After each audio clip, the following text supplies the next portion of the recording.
आज 20 सालों बाद रमेश अपनी दुल्हन नैना के साथ अपने गांव के अपने पुराने घर आता है। सभी लोग बहुत खुश थे। रूपा भी अपनी बहू का स्वागत करने में लगी थी। पर ये क्या, रूपा जैसे ही अपनी बहू की आरती उतारने जाती है, अचानक से तेज हवाएं चलने लगती है। घर की लाइट चली जाती है और आरती का थाल का दीपक बुझ जाता है। माँ, ये सब क्या हो रहा है? अचानक से ये मौसम कैसे बदल गया? अरे बेटा, ये गांव है। गांव में अक्सर ऐसा ही होता है। किसी भी वक्त मौसम बदल जाता है और कभी भी लाइट चली जाती है। दीपाली बेटा, किचन से मोमबत्तियां तो ले आ। रूपा के कहने पर दीपाली किचन में मोमबत्ती लेने जाती है। लाइट ना होने की वजह से घर में काफी अंधेरा था, इसलिए दीपाली अपने फोन का टॉर्च ऑन करती है और टॉर्च ऑन करते ही उसे महसूस होता है जैसे कोई उसके सामने से गुजरा हो। मुझे ऐसा क्यों महसूस हुआ कि मैंने अभी यहाँ किसी को देखा? क्या सच में यहाँ कोई था या ये सिर्फ मेरा वहम था? अरे दीपाली बेटा, मिले कि नहीं मोमबत्ती? हाँ माँ, बस अभी लाती हूँ। दीपाली सारी बातों को भूलकर मोमबत्ती जलाती है और जैसे ही मोमबत्ती लेकर वापस बाहर जाने के लिए पीछे मुड़ती है तो उसके सामने एक 10 साल की छोटी बच्ची खड़ी होती है। उस बच्ची की एक झलक देखते ही दीपाली डर जाती है और जोर जोर से चिल्लाने लगती है। तभी अचानक से लाइट आ जाती है। दीपाली की आवाज सुनकर शंकर और छोटा भाई पवन उसके पास पहुंचते हैं। क्या हुआ दीपावली बेटा? पापा, मैंने किसी को देखा। दीदी यहाँ पर कोई नहीं है। अंधेरे में वहम हुआ होगा आपको। अब चलो, दरवाजे पर भैया भाभी कब से खड़े हैं। दीपाली भी इसे अपना एक वहम समझकर सबके साथ बाहर चली जाती है, जहां वो लोग अपनी भाभी का स्वागत करते हैं। नैना अपने पैरों से कलश को गिराकर थाल में पैर रखती है और घर के अंदर जाती है। सब घर के अंदर चले जाते हैं। भाभी, मैं आपकी ननद नहीं, आपकी छोटी बहन और फ्रेंड की तरह हूँ। इसलिए कभी भी आपको ये लगे कि भैया आपको सता रहे हैं तो आप उनकी शिकायत मुझसे कर देना। भाभी भैया की शिकायत करे या ना करे, पर मुझसे और माँ से तेरी शिकायत जरूर करेगी। सभी आपस में बैठकर हंसी मजाक कर रहे थे। नैना भी घूंघट किए अपने बिस्तर पर बैठी थी। वो सब आपस में बात कर ही रहे होते हैं कि तभी उन्हें एक अजीब डरावनी आवाज सुनाई देती है और कमरे की खिड़की अपने आप ही खुल जाती है। मुझे इसीलिए गांव पसंद नहीं। गांव में ऐसी ही डरावनी आवाजें आती हैं। मैंने तो सुना है गांव में बहुत सारे भूत भी होते हैं और इस मौसम को पता नहीं क्या हो रहा है। मुझे तो बहुत डर लग रहा है। मैं तो अपने कमरे में जा रही हूँ सोने। बाय भाभी, हम कल बात करेंगे। अब सब अपने कमरे में सोने चले जाते हैं। नैना अपने कमरे में बिल्कुल अकेली थी। कुछ देर बाद रमेश अपने कमरे में आता है और देखता है कि नैना खिड़की के पास खड़ी होकर बाहर की ओर एक टक नजरें लगाकर देख रही थी। क्या हुआ नैना, बाहर क्या देख रही हो? मैं बाहर का मौसम देख रही हूँ रमेश जी। इस मौसम को देखकर ऐसा लग रहा है जैसे आज कोई अपना बदला लेने के लिए आया है। तुम क्या बोल रही हो, मेरी कुछ समझ में नहीं आ रहा। और वैसे भी रात काफी हो चुकी है, अब हमें भी सो जाना चाहिए। चलो। इतना बोलकर रमेश सोने के लिए बिस्तर पर लेट जाता है, पर नैना अब भी खिड़की के पास ही खड़ी होती है। रमेश के सो जाने के बाद नैना अपनी सास के कमरे में जाती है और अपनी सास के पास बैठकर रोने लगती है, जिसे सुन सास की नींद खुल जाती है। बहू, अरे क्या हुआ बहू? तू इतनी रात को यहाँ मेरे कमरे में बैठकर रो क्यों रही है? मम्मी जी, आपने मुझे क्यों नहीं अपनाया? आपको पता है, आपकी वजह से मुझे और मेरे परिवार वालों को गांव वालों के कितने ताने सुनने पड़े। तू मेरी बहू नहीं है? कौन है तू? मम्मी जी, मैं आप ही की बहू हूँ। आपने मुझे अब भी नहीं पहचाना? इतना बोलते ही नैना की आंखें लाल हो जाती हैं। वो जोर जोर से हंसने लगती है। मौसम का रुख बदल जाता है। कमरे की खिड़कियां और दरवाजे अपने आप ही खुलने और बंद होने लगते हैं। देखते ही देखते नैना हवा में उड़ने लगती है और वो अपनी आंखों के इशारे से अपनी सास को भी हवा में लटका देती है। तेरी वजह से मुझे और मेरे घर वालों को ताने सुनने पड़े। तूने जो पाप किया है, तुझे उस पाप की सजा मिलेगी और अब तेरी इस गलती की सजा तेरा पूरा परिवार भुगतेगा। इस तरह से नैना बड़ी ही बेरहमी से अपनी सास को मार डालती है और आराम से अपने कमरे में जाकर सो जाती है। अगली सुबह जब घर वालों को कमरे में रूपा की लाश मिलती है तो उन लोगों के पैरों तले जमीन खिसक जाती है। कल तक माँ बिल्कुल ठीक थी, फिर अचानक ऐसा क्या हुआ रात को कि माँ हम सबको छोड़कर चली गई। सारी गलती मेरी है। बेटे की शादी की खुशी में मैं ही रात को घर वापस नहीं आया और चला गया अपने गांव के दोस्तों से मिलने। अगर रात को मैं अपनी रूपा के साथ होता तो शायद आज वो हमें छोड़कर न जाती। घर में शोक का माहौल पसर गया था, पर नैना को इस बात से कोई फर्क नहीं पड़ रहा था और ये बात कहीं ना कहीं पवन को भी समझ में आ रही थी। अब ऐसे ही कुछ दिन बीतते हैं और 1 महीने के अंदर ही अंदर शंकर की भी मौत हो जाती है। पहले माँ छोड़कर चली गई और अब पिताजी। क्या हो गया है हमारे घर को? पता नहीं किसकी नजर लग गई है। भैया ये घर सही नहीं है। हम जब से इस घर में आए हैं कुछ न कुछ बुरा ही हो रहा है। हमें यहाँ से वापस शहर चले जाना चाहिए। जहाँ रमेश, दीपाली और पवन का रो रो कर बुरा हाल था, वहीं नैना अपने कमरे में बैठी आराम से मेकअप कर रही थी। दीदी मुझे तुमसे कुछ बात करनी है। मुझे लगता है कि इन सब के पीछे भाभी का हाथ है। पवन तो ये सब क्या कह रहा है? तू होश में तो है ना? अगर भैया भाभी ने तेरी ये बकवास बात सुन ली तो उनके दिल पर क्या गुजरेगी? तू भाभी पर इतना बड़ा इल्जाम कैसे लगा सकता है?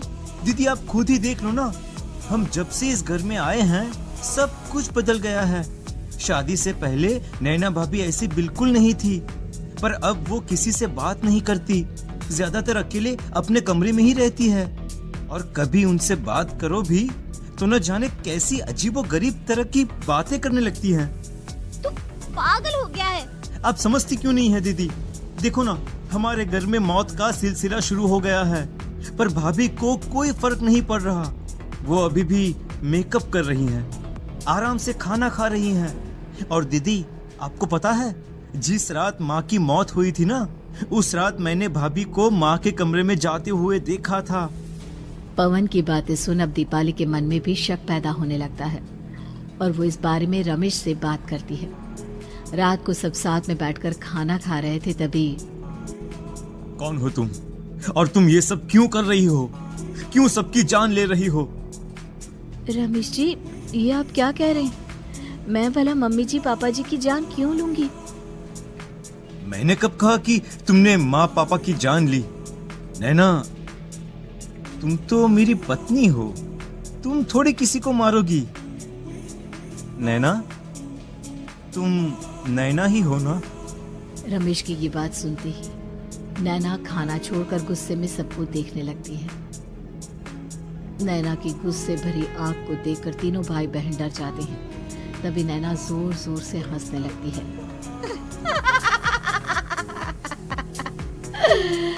मैं ही तो हूँ आपकी पत्नी गौरी।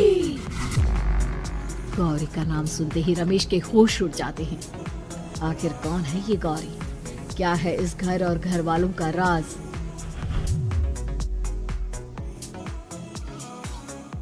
हमारे दोनों बच्चे एक साथ कितने अच्छे लग रहे हैं ना? हाँ, कितने अच्छे दोस्त हैं दोनों। बस बड़े होने के बाद भी इनकी ये दोस्ती बनी रहे तो बच्चे कितने खुश रहेंगे।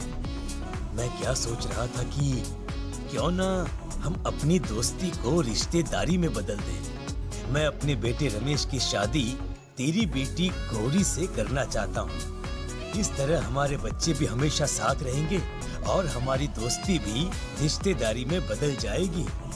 शंकर की इस बात से उसके दोस्त को बहुत अच्छा लगता है और वो अपनी बेटी की शादी रमेश से करवाने के लिए तैयार हो जाता है। बहुत जल्द दोनों परिवार मिलकर बचपन में ही रमेश और गौरी की शादी करा देते हैं। अरे शंकर, अपने बच्चों की शादी करवा कर हमने अपनी दोस्ती को रिश्तेदारी में बदल तो लिया, पर मैं चाहता हूँ कि अपनी गौरी का गौना 2 साल बाद करूँ, ताकि वो थोड़ी समझदार हो जाए।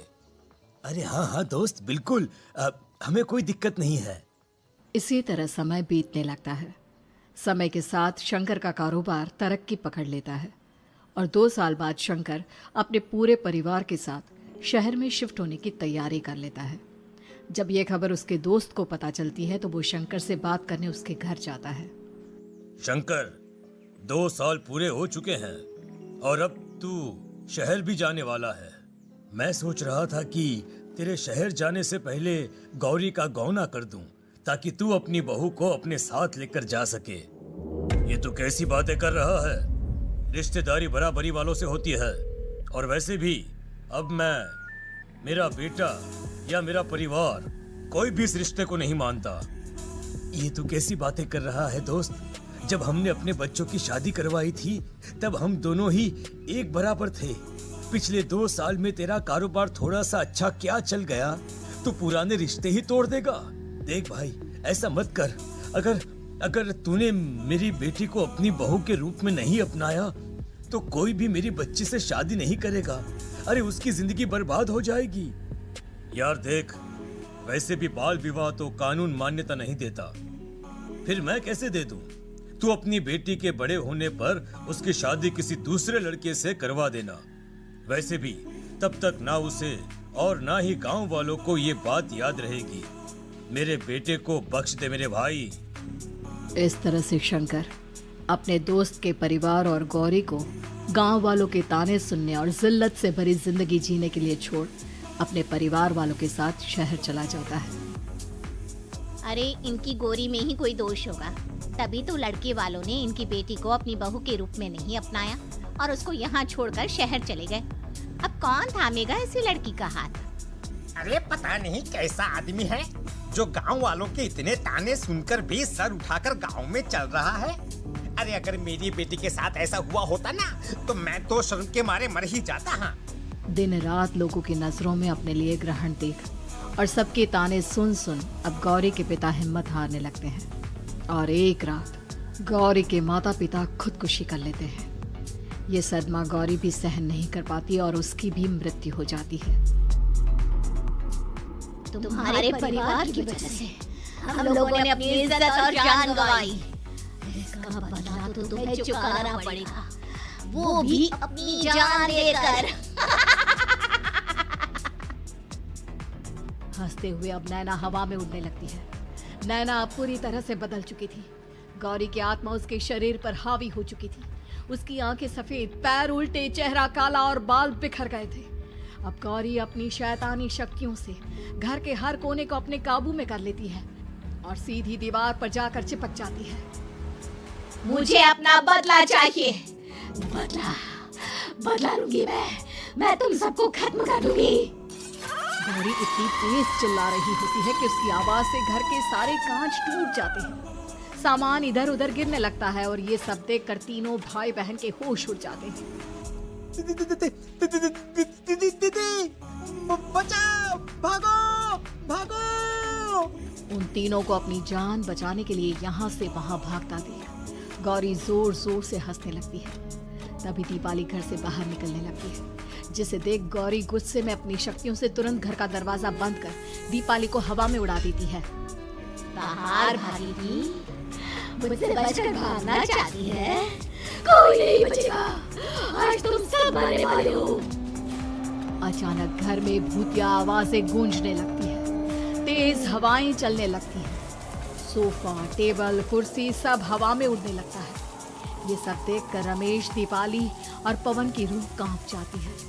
घर में ये सब होते हुए और अपनी बहन को हवा में उड़ते हुए देख रमेश और पवन को भी समझ में नहीं आ रहा था कि वो क्या करे, कैसे अपनी जान बचाए। इतने में गौरी अपनी आंखें दीपाली की तरफ करती है और अपनी शैतानी शक्तियों से उसका गला दबाने लगती है। भागने का बहुत शौक है ना, अब मैं तुझे इस दुनिया से ही भगा दूंगी। इतना बोलकर गौरी दीपाली को उठाकर फेंक देती है और दीपाली दीवार से टकराकर नीचे गिर जाती है। दीपाली के पूरे शरीर में चोट के निशान होते हैं और वो उठ भी नहीं पाती। दोनों भाई भागते हुए अपनी बहन के पास जाते हैं। ये तो बस शुरुआत है, मैं तुम तीनों को तड़पा कर मारूंगी। अरे अरे पर हमने क्या किया है? हम तीनों भाई बहन तो निर्दोष हैं। गलती तो हमारे माता पिता ने की थी और उन्हें तुम पहले ही मार चुकी हो, फिर हमारे पीछे क्यों पड़ी हो? पवन के इतना बोलते ही गौरी एक हवा के झोंके की तरह उसके पास आती है और उसका गला पकड़कर उसे हवा में उठा देती है और रमेश को गुस्से भरी नजरों से देखती है। गलती मेरे परिवार की नहीं थी, पर सबको बोलना पड़ा। मैं किसी को नहीं छोड़ूंगी। गौरी पवन को हवा में उछाल देती है, जिस पर कमरे की छत से टकराकर जमीन पर आकर वो गिरता है। उसके सर और शरीर पर जगह जगह चोट लग जाती है और खून बहने लगता है, जिसे देख अब रमेश से चुप नहीं रहा जाता। गौरी, तुम्हारा गुनहगार मैं हूँ। तुम्हारी शादी मुझसे हुई थी। अगर तुम्हें बदला चाहिए तो मुझसे लो। मेरे भाई बहन को छोड़ दो। तुम मुझे मार दो। मरना तो सबको पड़ेगा। अरे पर इसमें उन दोनों की कोई गलती नहीं है। प्लीज, मैं मानता हूँ कि तुम और तुम्हारे परिवार के साथ जो कुछ भी हुआ वो गलत था, पर गौरी, मैं प्लीज मेरे भाई बहन को छोड़ दो। उन्हें तो इस बात के बारे में कुछ भी पता नहीं है। उनका इस सबसे कोई लेना देना नहीं है। तुम और तुम्हारा परिवार यही चाहता था ना कि मैं तुम्हें अपना लूं। उस समय मैं बच्चा था। मेरे पास इतनी समझ नहीं थी, पर आज मैं तुम्हें तुम्हारे इसी रूप में अपनाता हूँ। मेरे साथ जो करना है कर लो, बस मेरे भाई बहन की जान बख्श दो उनकी जान। रमेश की ये बात सुनकर गौरी का गुस्सा थोड़ा शांत होता है। ठीक है, मैं तुम्हारे भाई बहन को नहीं मारूंगी, पर तुम्हें मरना होगा और तुम्हारी आत्मा को मेरे साथ शादी करनी होगी। मुझे मंजूर है। अब रमेश गौरी के साथ छत पर जाता है और छत से नीचे कूद जाता है। रमेश के मरते ही गौरी उसकी आत्मा को अपने साथ ले जाती है और इस तरह से रमेश खुद मरकर अपने भाई